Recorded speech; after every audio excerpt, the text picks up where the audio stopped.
राधा स्वामी जी।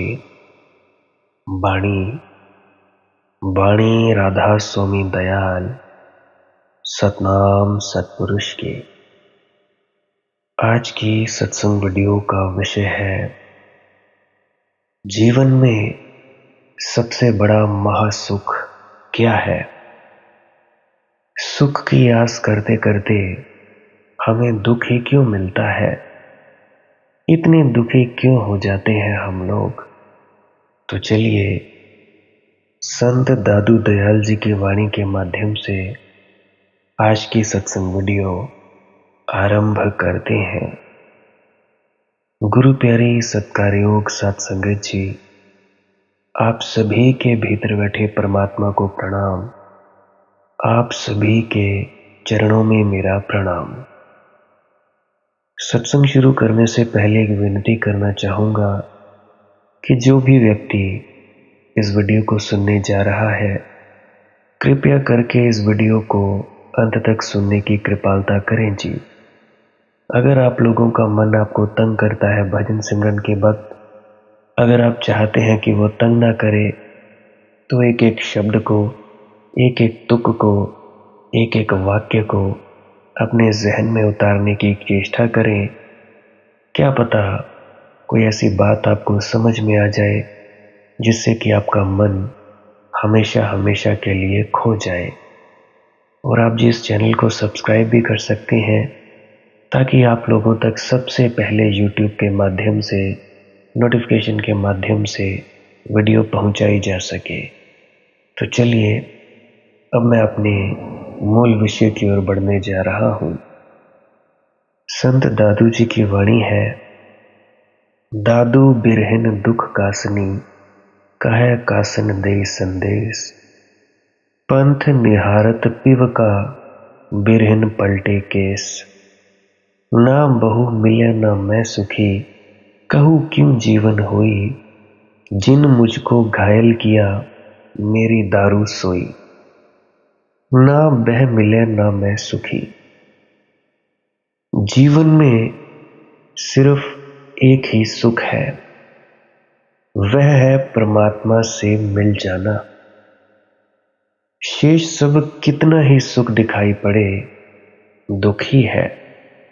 आज नहीं तो कल हर सुख को तुम पलटोगे और दुख छिपा हुआ पाओगे।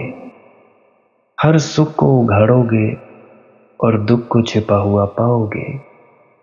सुख तो केवल घूंघट है दुख का, बस जब तक घूंघट पड़ा है तब तक ठीक, घूंघट उठाया कि दुख से मिलन होगा। दुख असलियत है, सुख सिर्फ घूंघट है।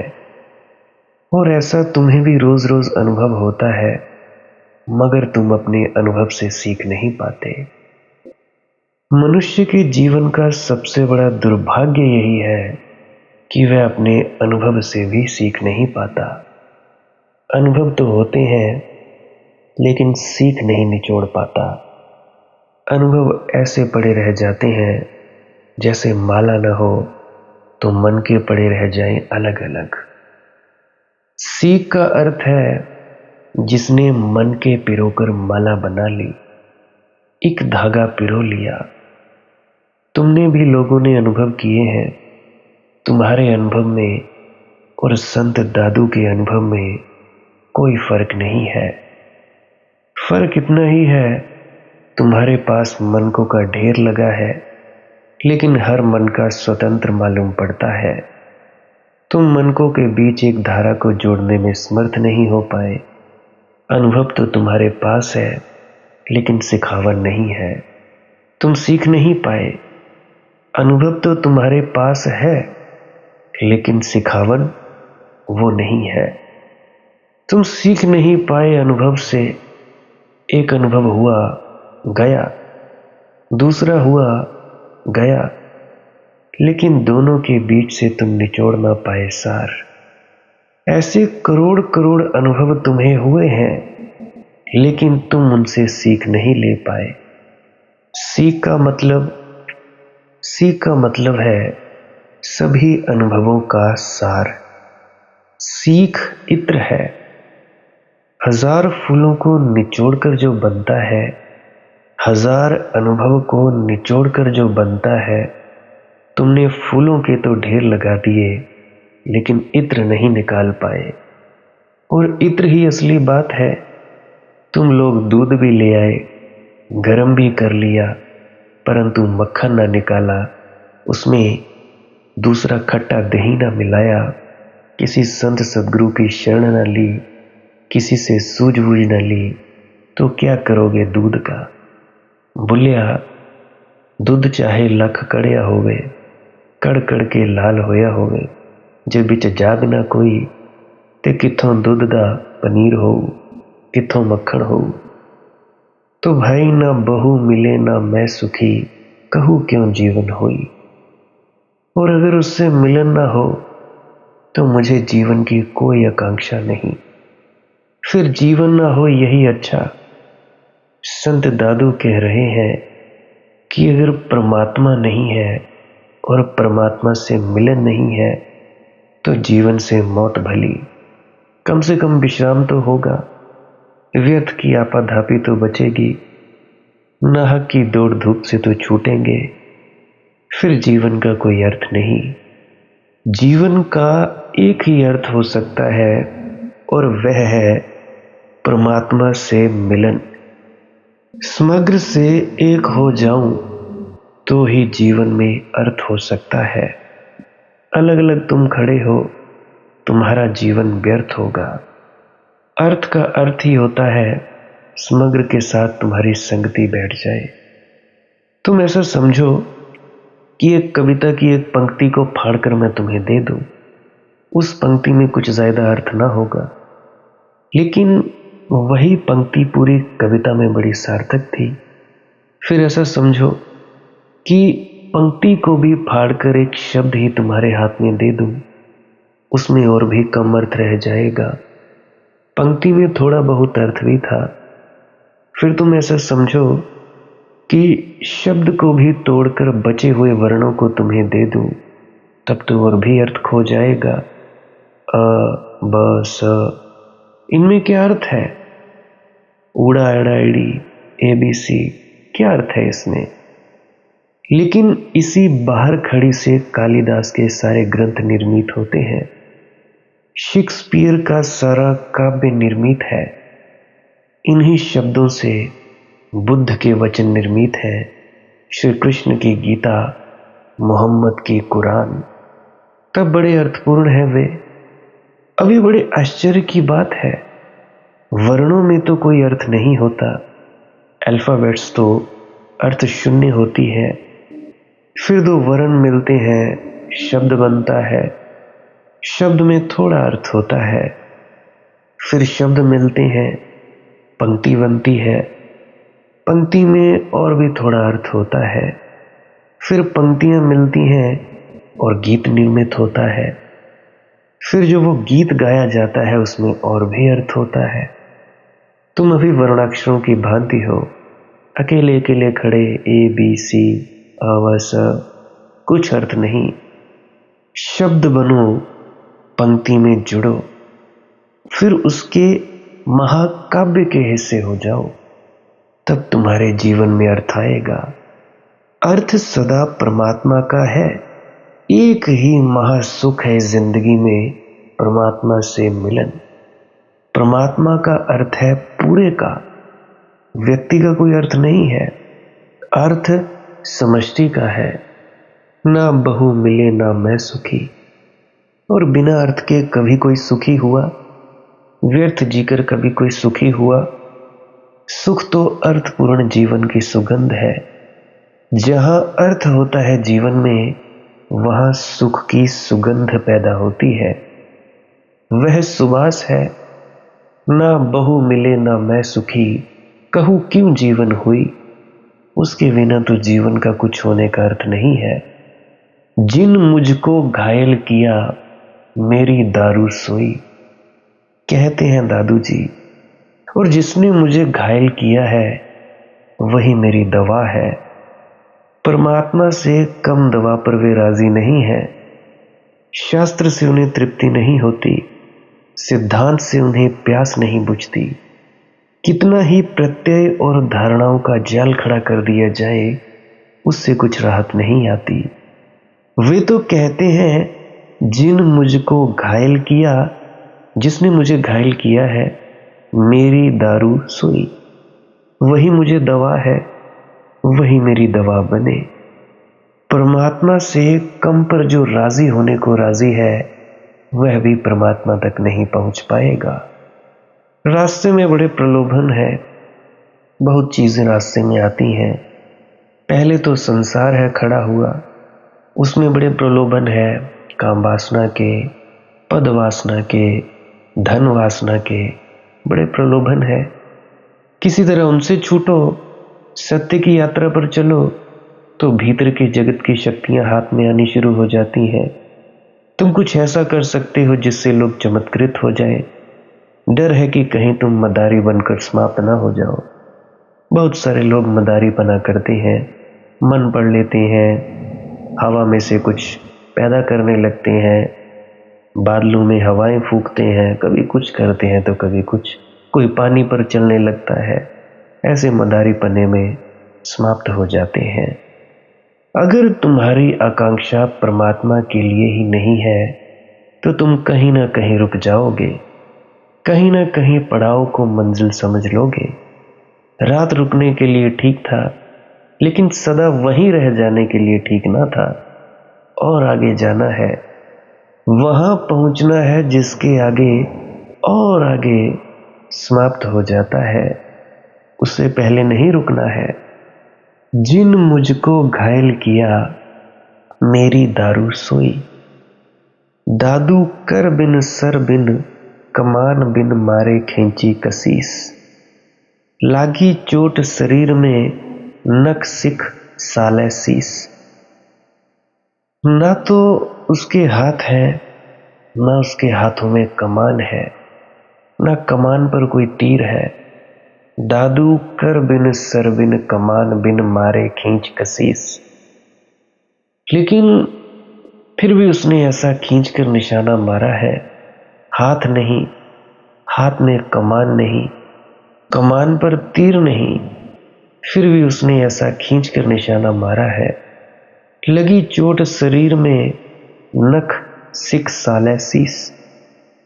और ऐसी चोट लगी है कि नाखून से लेकर पैर के और सिर तक पीड़ा ही पीड़ा हो गई है। पूरा हृदय, तन, मन, देह सब एक ही ज्वाला से जल रहे हैं। मन चित चातक ज्यों रटै, पिव पिव लागी प्यास। दादू दर्शन कारणे, पूर्वहु मेरी आस। विरह जगावे दर्द का, दर्द जगावे जीव। जीव जगावे सुरति को, पंच पुकारे पीव। चोट लग जाए उसकी तो बिरह पैदा होता है, बिरह पैदा हो जाए तो दर्द पैदा होता है, दर्द पैदा हो जाए तो जीवन में जागरण आने लगता है, जागरण आ जाए तो सुरति सदती है, और सुरति सद जाए तो फिर ना केवल आत्मा उसको पुकारती है, पंच तत्व भी, शरीर के पंच तत्व भी उसी की पुकार में भर जाते हैं। तब समग्र तन प्राण उसी को पुकारने लगता है। विरह जगावे दर्द को, तो पहली बात है बिरह, वहां से सूत्रपात है, वहां से यात्रा का प्रस्थान बिंदु। जिनको बिरह ही नहीं है, उनके लिए तुम लाख समझाओ कि जागो, वे जगेंगे नहीं। उनको तुम लाख समझाओ कि परमात्मा की प्यास से भरो, वे सुनेंगे, लेकिन उनकी समझ में कुछ भी ना आएगा कि कैसी प्यास, किसकी प्यास। उनको लगेगा सब बातें हवाई हैं, हवा में हो रही हैं। दर्द की बात है, और दर्द तो पैदा होता है बिरह से। मिस्र में एक पुरानी कहावत है कि इसके पहले कि तुम परमात्मा को चाहो, परमात्मा तुम्हें चाहता है, अन्यथा विरह कैसे पैदा होगा।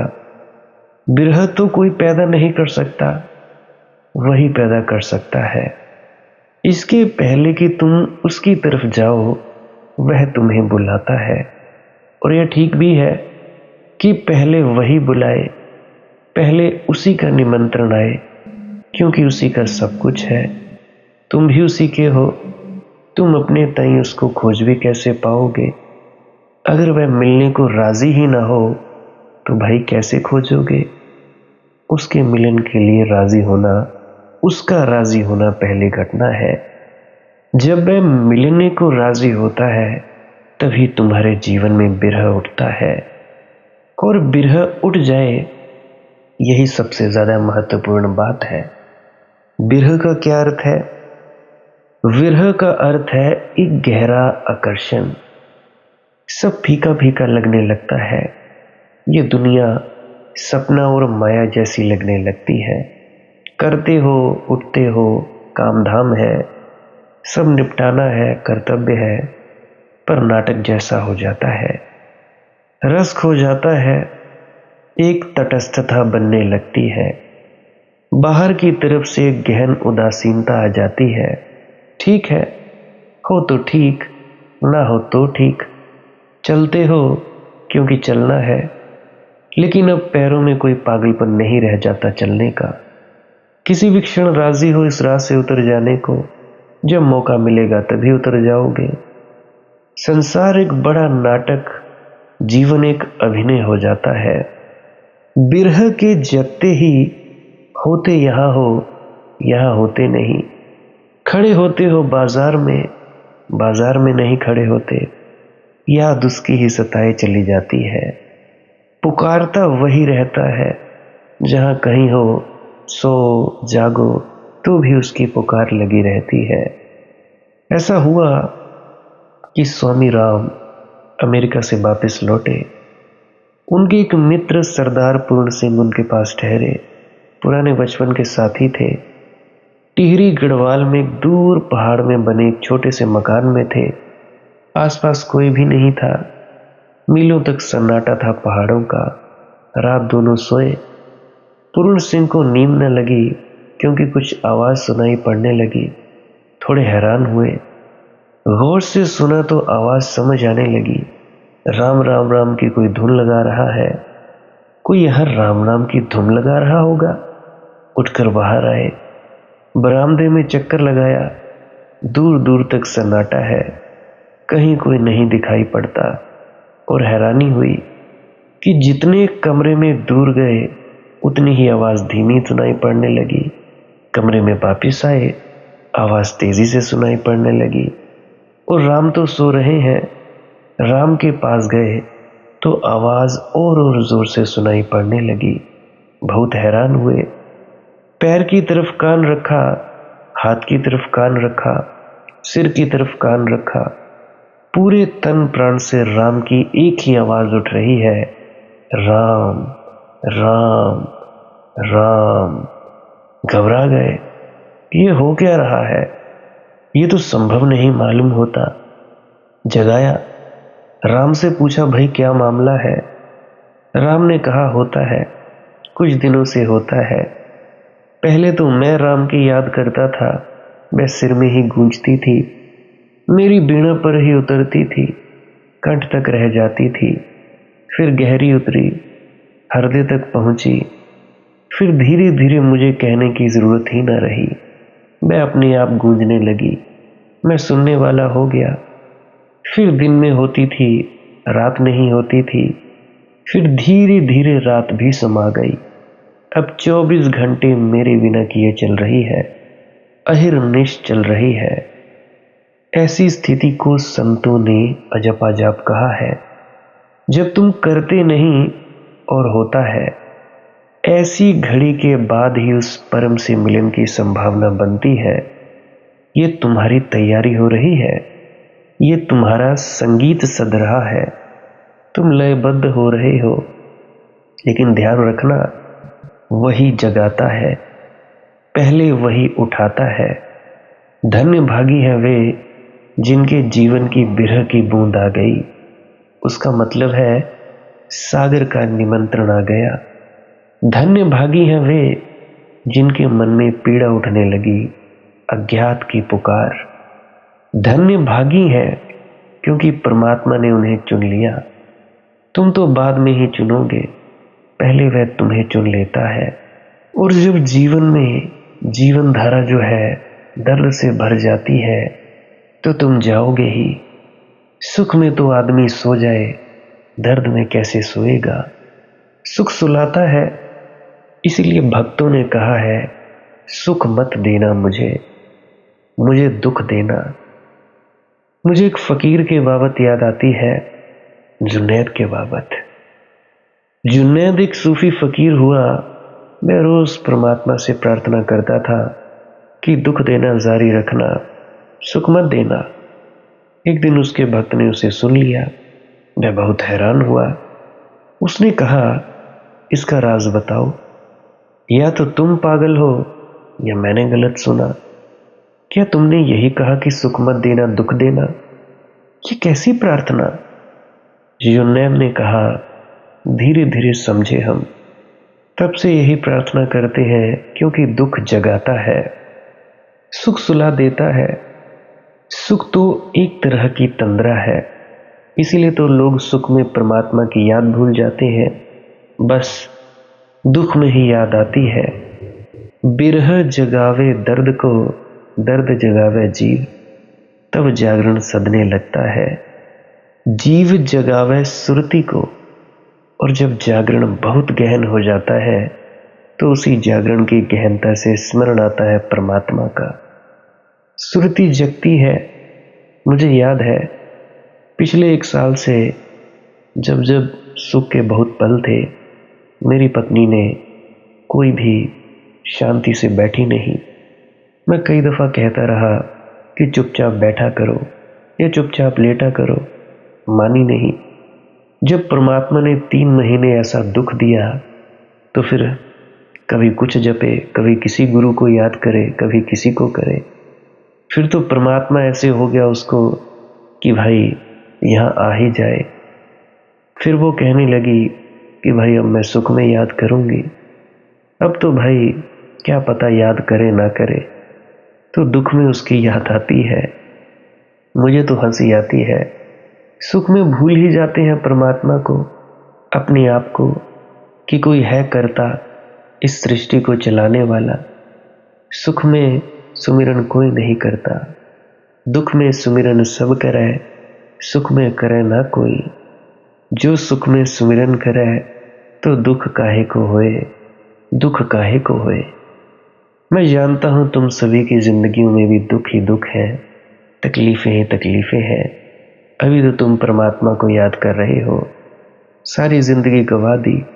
चलो कोई बात नहीं, देर आए दुरुस्त आए। 77 साल की उम्र में आ गए, 60 साल की उम्र में आ गए, 70 साल की उम्र में आ गए, कोई बात नहीं। देर आए दुरुस्त आए, चलो आए तो सही। जीव जगावे सुरती को।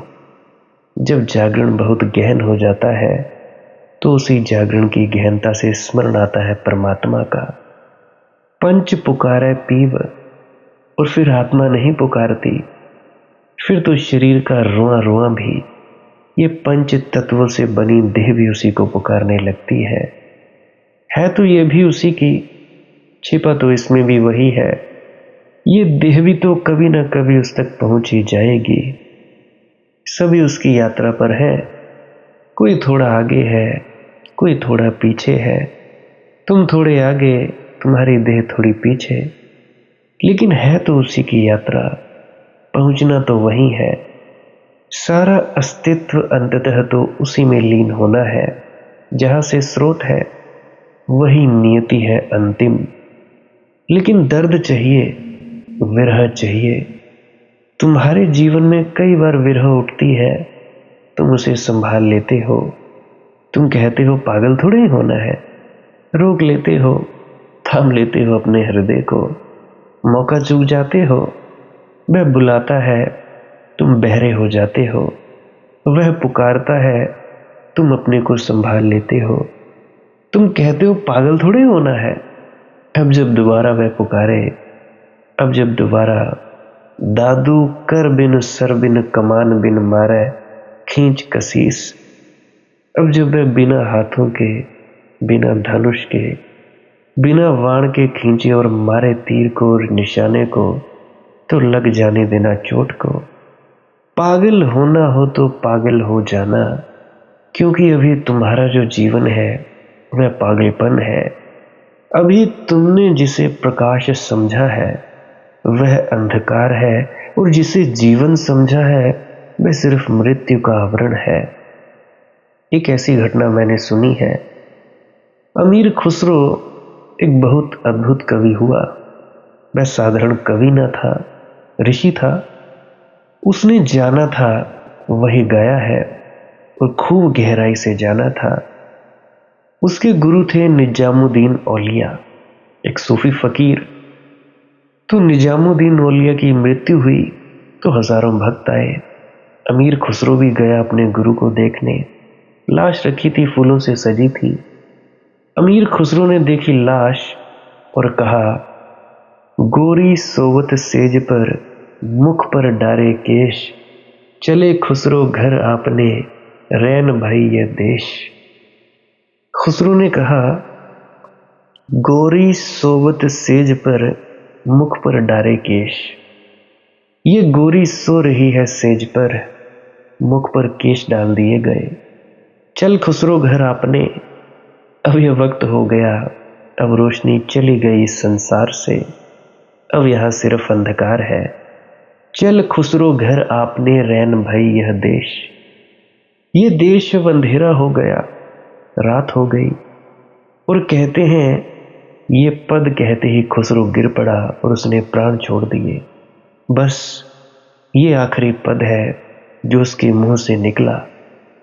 तुमने जिसे रोशनी जानी है वह रोशनी नहीं है। खुसरो ने रोशनी देख ली थी निजामुद्दीन औलिया की। उस रोशनी के जाते ही सारा देश अंधकार हो गया। रैन भई इस देश, चल खुसरो घर आपने, अब हम भी अपने घर चले। अब वक्त, अब यहाँ रहने को कुछ ना बचा। खुसरो ने निजामुद्दीन औलिया में जीवन का दिया पहली बार देखा। जाना कि जीवन क्या है, पहचाना प्रकाश क्या है। होश में आया कि होना क्या है। उस दिए के बुझते ही उसने कहा, अब हमारे भी घर जाने का वक्त आ गया भैया। तुम जिसे अभी प्रकाश समझ रहे हो वह प्रकाश नहीं है, और तुम जिसे अभी जल समझ रहे हो वह जल नहीं है, और जिससे तुम अभी प्यास बुझाने की कोशिश कर रहे हो उससे प्यास बुझेगी नहीं। बड़े भला, एक ही बात का ख्याल रखो और प्रतीक्षा करो कि उसका तीर तुम्हारे हृदय में बिंध जाए और तुम्हारे नक से लेकर सिर तक बिरह की पीड़ा में तुम जल उठो। एक ही प्रार्थना हो तुम्हारी अभी कि तेरा बिरह चाहिए, तेरा निमंत्रण चाहिए, तू बुला, तेरी पुकार चाहिए। एक ही प्रार्थना और एक ही भाव रह जाए कि उससे मिले बिना कोई सुख, कोई आनंद संभव नहीं है। तो फिर देर न लगेगी बिना हाथों के, बिना प्रत्यंचा और तीर के। उसका तीर सदा ही तैयार है, सदा सदा है। तुम इधर हृदय खोलो, उधर से तीर चल पड़ता है। तुम इधर राजी हो, उसकी पुकार आ जाती है। कहना मुश्किल है कि उसकी पुकार पहले आती है कि तुम पहले राजी होते हो। ये वैसा ही है जैसे मुर्गी अंडे का संबंध। कौन पहले, मुर्गी या अंडा? बहुत मुश्किल है। भक्त पहले कि भगवान पहले? बड़ा मुश्किल है। पर तुम इतना तो करो ही कि अपने हृदय को खोल दो। तुम राजी रहो। वह जब तुम्हें पुकारे तो तुम चल पड़ने को राजी रहो, पागल होने को राजी रहो। उस राजीपन में ही तुम्हारे जीवन में रूपांतरण होगा, महाक्रांति होगी। ध्यान पर मेरा सारा जोर इसलिए है कि तुम्हारा हृदय अवरुद्ध न रहे, खुल जाए। इसीलिए मैं ज्यादा जोर भजन के लिए, बैठने के लिए कहता हूँ, धुन सुनने पर देता हूँ, ताकि तुम्हारा हृदय अवरुद्ध न रहे, खुल जाए। ये जाप करने से तुम जरा अपने मन को एकाग्र कर लोगे, उससे ज्यादा क्या हो जाएगा। मन काबू में था ना आया, मन से परे तो ना गए। इसलिए मेरा ज्यादा जोर है कि भाई दीवार हट जाए तो जब वह तुम्हें पुकारे तुम सुनो, जब उसका हाथ बढ़े तो तुम अपने हाथ को बढ़ाकर उसके हाथ को पकड़ लो। जब वह तुम्हें अनंत की यात्रा पर ले चले तो तुम चल पड़ने को राजी हो जाओ। मन चित चातक ज्यों रटै, पिब पिब लागी प्यास, दादू दर्शन कारणे पूर्वहु मेरी आस। ऐसी चातक जैसी पुकार तुम्हारे हृदय में भी भरे, तुम भी जलो उस बिरह की अग्नि से। इसे ही तुम सौभाग्य समझना। अभी तुम्हारी जो सुख सुविधा की जिंदगी है वह झूठ है, वह सिर्फ एक मीठा सपना है जो कभी भी टूट जाएगा। जितनी जल्दी तुम जाग जाओ उतना अच्छा। ऐसे ही बहुत समय जा चुका है और अब जब उसकी रथ की गड़गड़ाहट सुनाई पड़े तो मत कहना कि आकाश में बादल का गर्जन है। जैसे मैंने पिछले सत्संग में कहानी सुनाई थी परमात्मा के आने की। अब जब आकाश में बादलों की गर्जन सुनाई पड़े तो सुनना कि उसका रथ आ रहा है, मेरे प्रियतम का रथ आ रहा है। और जब तुम्हारे द्वार पर थपथपाहट हो उसकी तो मत कहना कि हवा ने धक्का दिया। अब तो जब हवा का धक्का दे द्वार पर तो उसके हाथों को पहचानने की कोशिश करना। हवा में उसी के हाथ है, आकाश में उसी की गड़गड़ाहट है, फूलों में उसी की गंध है, चारों तरफ उसी की चर्चा है। तुम नाहक ही बहरे बने बैठे हो। जगाओ प्यास को, प्यास ही प्रार्थना बनती है और प्यास की पूर्णता ही फिर परमात्मा बन जाती है। पिब पिब लागी प्यास, प्यास को जगाओ, प्रेम को जगाओ। God is love, love is God. ये जो पूरी दुनिया का पसारा है, गुरु नानक देव जी महाराज की वाणी है, एक नूर ते सब जग उपजा, कौन पले को मंदे। जब एक ही नूर से पूरी दुनिया, लख आगासा आगास, लख पाताला पाताल, पूरे ब्रह्मांड का, गैलेक्सीज के गैलेक्सीज का निर्माण हुआ है। सभी जीव जंतु, पेड़ पौधे, कीट पतंगे, इंसान, यक्ष, गंधर्व, जल, पानी, धरती, किस किस का जन्म हुआ है तो वो एक से ही हुआ है। अगर सभी एक है, हर शख्स, हर इंसान एक है, उसी में वही समाया हुआ है, तो भाई सभी से प्रेम रखो। संत मत कहती है सभी से प्रेम प्यार से पेश आओ।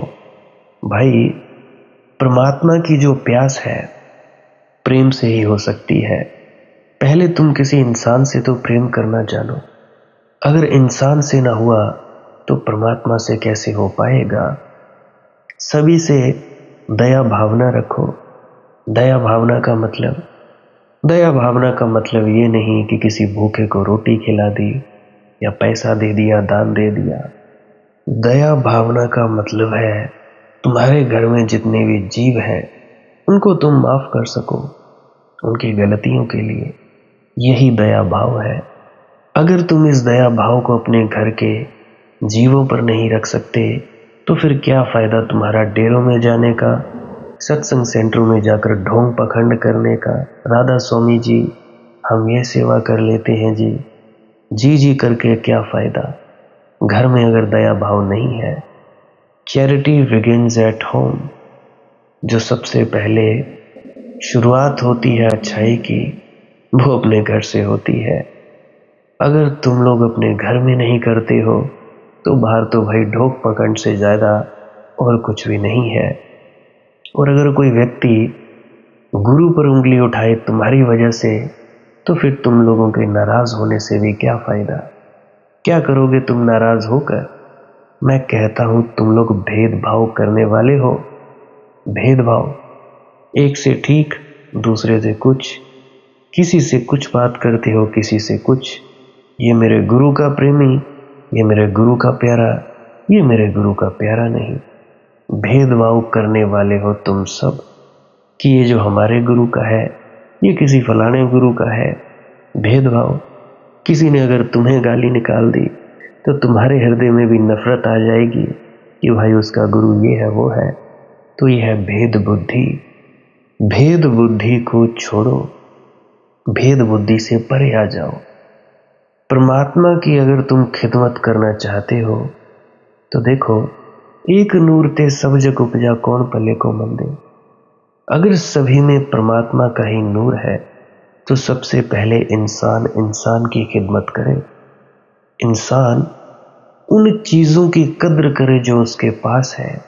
सबसे पहले तो उसका शरीर, उसके बाद आसपास का वातावरण, हवा, मिट्टी, पानी, बाकी के इंसान, जीव जंतु, उनकी कद्र करे। अगर उनकी कद्र नहीं करेगा तो फिर क्या फायदा सेंटरों में राधा स्वामी बुलाने का, डेरों में सेवा करने का, सत्संग सुनने का। जब एक कान से डाली बात दूसरे कान से निकाल दी, पल्ला झाड़ के आ गए, तो तुम भाई वहां पे हाजिरियां लगाने जाते हो। किसी ने रजिस्टर पर नाम थोड़ी ना लिखना है। बात होगी तुम्हारे अमल से। उत्थे अमलों दे होने ने नवेड़े, किसी ने तेरी जात पुछनी। अमल, जिसने जितना जितना अमल किया है उसका बेड़ा पार होगा। ये मत समझ लेना कि नामदान ले लिया, ये जाप कर रहे हो या आसन पर बैठ रहे हो या जो भी तुम कर रहे हो या और भी बहुत सारे मदारीपने तुम लोग करते हो, तो इससे हम मुक्त हो जाएंगे। बिल्कुल गलत भाई। बैलेंस बनाना पड़ता है परमार्थ जिंदगी में और संसारी जिंदगी में। बैलेंस, अगर तुम लोगों का बैलेंस नहीं है, बैलेंस बिगड़ा हुआ है, फिर क्या खाक करोगे, चाटोगे इस परमार्थ को? क्या करोगे तुम इस भजन सिमरन का? 4 घंटे बैठ लिए जी, संसारिक व्यवहार बिगड़ रहा है, बैलेंस नहीं हो रहा है, क्या करोगे? तो बैलेंस बनाओ भाई। सभी जीवों में उसी का वास है, तो प्रेम करें, मोह नहीं। प्रेम ऐसा है कि भाई तुम जब प्रेम करते हो, दया भावना रखते हो। मोह ऐसा है कि भाई मुझे फलाने व्यक्ति से प्रेम है, भ्रम बता रहा हूं कि मुझे उस व्यक्ति से प्रेम है और चिपक जाओ। प्रेम होना कुछ अलग बात है, मोह हो जाना कुछ अलग बात है। अब जैसे तुम्हारे घर में कोई बच्चा है, पैदा हुआ, बड़ा हुआ, प्रेम है, प्रेम से बड़ा किया, अब वो मर गया, तो भाई तुम प्रेम से उसे विदा भी करो। ये मत छाती पीटो कि हाय हाय परमात्मा ने क्यों ले लिया जी, हमारा इकलौता बेटा या बेटी थी, क्यों छीन लिया जी। नहीं भाई, चिपको मत। किसी भी इंसान से चिपकना नहीं है, आसक्ति नहीं करनी है। अनासक्ति, अनासक्ति मतलब उनसे चिपकाहट नहीं। देखो, घर तुम लोगों को बांधता नहीं, पत्नी नहीं बांधती, पति नहीं बांधता, बच्चे नहीं बांधते। तुम्हारा ये जो मोबाइल फोन है, आईफोन 14, ये एंड्रॉयड, ये जो 50-50 हज़ार के, 20-20 हज़ार के फोन है, ये तुम्हें नहीं बांधते। ये तुम्हारी मोटर गाड़ियां नहीं बांधती। बांधता क्या है? ये तुम लोगों का मेरा भाव कि ये मेरा है, इसको कहते हैं मोह। बांध लेना। कभी किसी घर ने कहा कि मेरा मालिक मर गया है, नहीं मरना चाहिए था, तुम ही कहते हो मेरा घर था चला गया। तो भाई यह है मोह, यह है प्रेम। प्रेम है भाई स्वतंत्रता देना। ये ऐसे ही है जैसे 2 पौधे हैं, दोनों गुलाब के हैं। एक पौधे का फूल उगा, अब फूल उगा, तुम खुश हुए, तुम उसे स्वतंत्रता दे रहे हो, पानी डाल रहे हो ताकि और फूल बने और बढ़े। और दूसरी तरफ पौधा है गुलाब का फूल उगा, तुमने उसे तोड़ लिया, खींचने लगे, मेरा है जी, मेरा है, मुझे बड़ा अच्छा लगेगा। तो क्या होगा? धीरे धीरे वो गुलाब का फूल तो मुरझाएगा, उसका पौधा भी धीरे धीरे मर जाएगा। प्रेम का मतलब है दूसरे को स्वतंत्रता देना, उसे बढ़ने देना, देखभाल करना, कद्र करना, जिम्मेदारी का एहसास करना। मोह का मतलब है चिपकाहट कि नहीं जी, ऐसा नहीं होना चाहिए, वैसा नहीं होना चाहिए, मेरे पास ही रहे, ये चीज ऐसी नहीं होनी चाहिए। तो ये है तुम्हारे मोह और प्रेम में फर्क। तो इसीलिए जगाओ अपनी प्यास को, प्यास ही प्रार्थना बनती है और प्यास की पूर्णता ही परमात्मा बन जाती है। प्रेम करना सीखो, जानो प्रेम है क्या। तुम लोग मोह को ही प्रेम समझ बैठते हो, काम वासना को ही प्रेम समझ बैठते हो, अट्रैक्शन को ही प्रेम समझ बैठते हो। दादू की वाणी, पिब पिब लागी प्यास। आज के लिए बस इतना ही। अगर किसी का कोई प्रश्न हो तो कमेंट सेक्शन में पूछ सकता है। इंस्टाग्राम, टेलीग्राम, फेसबुक, वहाँ पे सर्च करें मालिक की मौज सत्संग, वहाँ पे भी आप जी प्रश्न पूछ सकते हैं। और आप जी कमेंट सेक्शन में राधा स्वामी भी लिख सकते हैं। एक और विनती करना चाहूँगा कि पुरानी वीडियोस को अवश्य सुने, क्या पता आपके किसी प्रश्न का जवाब मिल जाए। और अगर ये भी वीडियो नहीं समझ आई है, नहीं पता लगा हो, तो इस वीडियो को भी आप रिपीट बार बार सुन सकते हैं। शेयर करना हो तो कर सकते हैं, वरना आपकी मौज है। भजन सिमरन करते रहिए, श्वास क्रिया करते रहिए, कुछ ना करने में उतरते रहिए। भजन सिमरन क्या है? भजन और सिमरन दो अंग हैं। सिमरन है कुछ शब्दों का जाप करना जो आपको आपके सद्गुरु द्वारा बताए जाते हैं। कोई भी जाप हो सकता है, कोई भी शब्द हो सकते हैं। करना क्या है? किसी कमरे में बैठ जाइए, या रात को बैठ सकते हैं, सुबह बैठ सकते हैं, या जब भी आपको फुर्सत के लम्हे मिले बैठ सकते हैं। तो जब बैठें तो शरीर को बिना हिलाए डुलाए बैठना है। जो बैठ नहीं सकता तो वो लेट जाए, जो चौकड़ी नहीं मार सकता वो टांगे सीधी कर ले। कोशिश ये रहनी चाहिए कि ज़्यादा से ज़्यादा वक्त शरीर को बिना हिलाए डुलाए बैठा जाए। उसके बाद अपने शब्दों का जाप शुरू कर दें। आंख बंद रखें, आंखों पर ज़्यादा जोर नहीं लगाना है, कोई कष्ट नहीं देना है, नहीं तो सर में दर्द होगा और फिर आप लोगों को परेशानी हो सकती है। तो आपने क्या करना है? चुपचाप शांत होकर बैठे रहना है, शब्दों का जाप शुरू कर देना है। जितनी देर भी आप करना चाहो, आधा घंटा, पौना घंटा, 10 मिनट, 15 मिनट, या जितनी भी आपको आपके सद्गुरु द्वारा दिया गया निर्देश है, जितना निर्देश है उसका पालन कीजिए। और उसके बाद दूसरा स्टेप करना बड़ा ही ज़्यादा ज़रूरी है। वो क्या है? वो उसी अवस्था में बैठे रहें या आसन भी बदल सकते हैं। ये जो शब्दों का जाप होता है ये एकाग्रता के लिए होता है, ताकि मन की एकाग्रता आ जाए। और जब मन की एकाग्रता आ जाए फिर दूसरा कदम क्या है? धुन सुनने के लिए बैठना। चुपचाप बैठे रहें, आंख बंद है, शब्दों का जाप बंद कर देना है। और अगर कोई भी आपके गुरु महाराज है, उनको आप स्मरण कर रहे थे, याद कर रहे थे, आंखों के सामने शक्ल ला रहे थे, तो उसको लाना बंद कर दीजिए। शब्द धुन सुन रही है तो सुनते रहिए। आंख बंद करके अंधेरे में ही टिके रहें। टिके रहना है और ये इच्छा नहीं करनी है कि कुछ दिखे, कहीं पहुंचा जाए, परमात्मा को पाना है, ये करना है, वो करना है। याद रखें, ना कुछ समझना है, ना कुछ देखना है। ऐसे ही अज्ञानी होकर इसी अंधेरे में पड़े रहें। इसी अंधेरे में पड़े रहना है बस। उसके बाद जो होगा सो होगा। और अगर कोई अनुभव हो भी गया तो इससे ये नहीं कि अगली बार फिर से कामना करनी है कि ये वैसे ही हो। कामना ही सबसे बड़ी अड़चन है, इच्छा ही सबसे बड़ी अड़चन है, किसी चीज़ की तृष्णा करना ही सबसे बड़ी अड़चन है, मांग ही वासना है। अगर परमात्मा चाहिए तो कुछ नहीं मांगना है, चुपचाप बस बैठो, अपने आराम में बैठो, अपने विश्राम में बैठो। धीरे धीरे धीरे वो होगा जो होना चाहिए। अगर मैं ज़्यादा बोलूँगा तो आप लोग फिर से उसकी कल्पना कर लोगे कि जी ऐसा होता है, खंड ब्रह्मांड ऐसे होते हैं, चांद तारे दिखेंगे, फलाना ठिकाना। तो मैं ऐसा नहीं कहूँगा।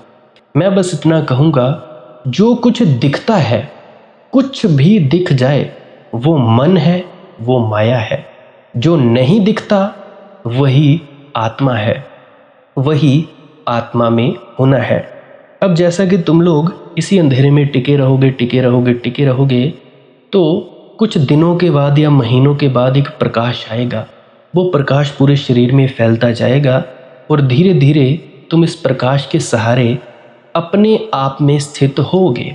अब देखो, इस प्रकाश को देखने वाले भी तुम हो और इस शब्द धुन को सुनने वाले भी तुम हो। अब जो ये शब्द धुन को सुनता है और प्रकाश को देखता है, ये तुम हो।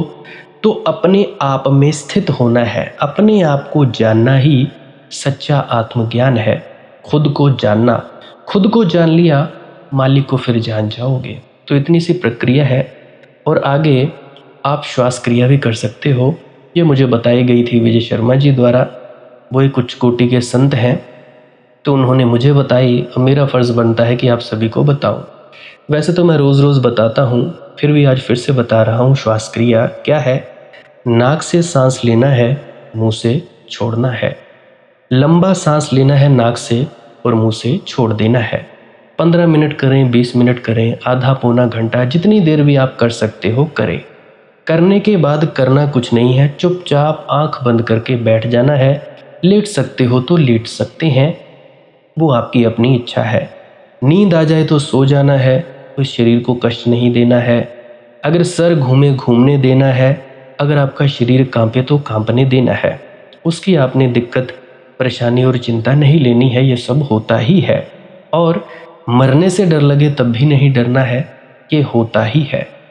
क्या कहा मैंने? 15 से 20 मिनट कर सकते हैं, उसके बाद चुपचाप बैठें और अपने भीतर अपने आप उतर जाओगे। ठीक है जी। प्रेग्नेंट लेडीज़ बिल्कुल ना करें, जिनको दिल की बीमारी है या गोलियां वगैरह खाते हैं वो भी बिल्कुल ना करें, और बाकी सब कर सकते हैं। जिनको नींद नहीं आती वो अवश्य करें, और जिनको थोड़ा डिप्रेशन रहता है वो भी अवश्य करें, और जिनके बच्चे थोड़े पढ़ाई में कमज़ोर हैं वो भी ज़रूर करें। बाकी आपकी मौज है, करना हो करिए, नहीं तो आपकी अपनी अपनी इच्छा है। और ध्यान दें, जब सिमरन करें तो उसके बाद सीधा भजन पे बैठें, और जब ये श्वास क्रिया करें तो इसके बाद सीधा भजन के लिए बैठें। अलग अलग प्रक्रियाएं हैं। एकाग्रता के लिए है श्वास क्रिया और एकाग्रता के लिए ही है भजन सिमरन। सिमरन भी एकाग्रता के लिए और श्वास क्रिया भी एकाग्रता के लिए। ठीक है, मिक्स नहीं करना है, अलग अलग करिए। अगर श्वास क्रिया करी तो उसके बाद सीधा धुन सुनने पर बैठें। अगर सिमरन के शब्दों का जाप किया उसके बाद फिर से धुन सुनने पर बैठें। बाकी आपकी अपनी मौज है, जो आपको रुचे वो कर सकते हो। अगर धुन सुनने लगे तो धुन सुनने पर ही डायरेक्ट बैठा जाए, परंतु श्वास क्रिया मत छोड़ना, क्योंकि श्वास क्रिया करने से शारीरिक, मानसिक और आध्यात्मिक लाभ मिलता है। तो बाकी आप कीजिए, आपकी मौज है। और कोई प्रश्न है तो कमेंट सेक्शन में पूछ सकते हैं, या इंस्टाग्राम, टेलीग्राम, फेसबुक पे सर्च करें मालिक की मौज सत्संग, तो वहाँ पे पूछ सकते हैं। प्रश्न पूछने से पहले एक विनती, आप लोग पुरानी सत्संग वीडियोस को अवश्य सुनिए। क्या पता आपके प्रश्नों के जवाब मिल जाए और आप अपने भीतर ध्यान में उतर जाएं। बाकी आपकी अपनी मौज है। लाइक कर सकते हैं इस वीडियो को अगर आपको कुछ सीखने को मिला है, और कमेंट सेक्शन में राधा स्वामी ज़रूर लिखें। सब्सक्राइब कर सकते हैं इस चैनल को अगर रोज़ रोज़ नए नए सत्संग सुनना चाहते हैं। और बाकी आप सत्संग लगा के छोड़ दीजिए, और बस छोड़ दीजिए। सुनते सुनते आप ध्यान में प्रवेश करेंगे, या तो आप जी सो जाएंगे, तो आपकी मौज है। बाकी आप लोग अगर शेयर करना चाहो अपने मित्रों तक तो कर सकते हैं, नहीं तो मालिक की मौज है, कोई चक्कर नहीं है। आप मुझे इतने अंत तक सुनते हो, इतने अंत तक सुनने के लिए आपका बहुत बहुत शुक्रिया, बहुत बहुत धन्यवाद। और मुबारक हो आप लोगों ने जो आनंद प्राप्त किया। अब मैं अपने गुरु महाराज को प्रणाम करता हूँ। आप सभी के भीतर बैठे परमात्मा को भी प्रणाम करता हूँ। मेरा प्रणाम स्वीकार करें। राधा स्वामी जी।